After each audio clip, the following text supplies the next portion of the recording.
ಎಲ್ಲ ನನ್ನ ಪ್ರೀತಿಯ ಆತ್ಮೀಯರಿಗೆ ಕೋಟಿ ಕೋಟಿ ವಂದನೆಗಳು. ಧ್ಯಾನ ಎನ್ನುವುದು ತುಂಬ ಶ್ರೇಷ್ಠ ಹಾಗೂ ತುಂಬ ಶಕ್ತಿವಂತವಾದದ್ದು.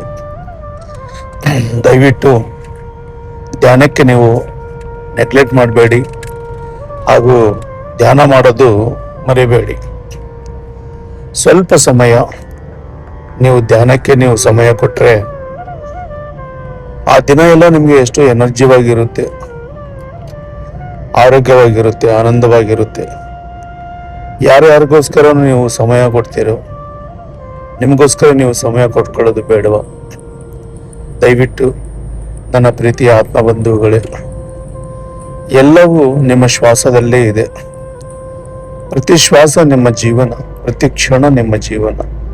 ಆರೋಗ್ಯಕ್ಕೋಸ್ಕರ, ಆನಂದಕ್ಕೋಸ್ಕರ ಧ್ಯಾನ ದಯವಿಟ್ಟು ಮಾಡಿ.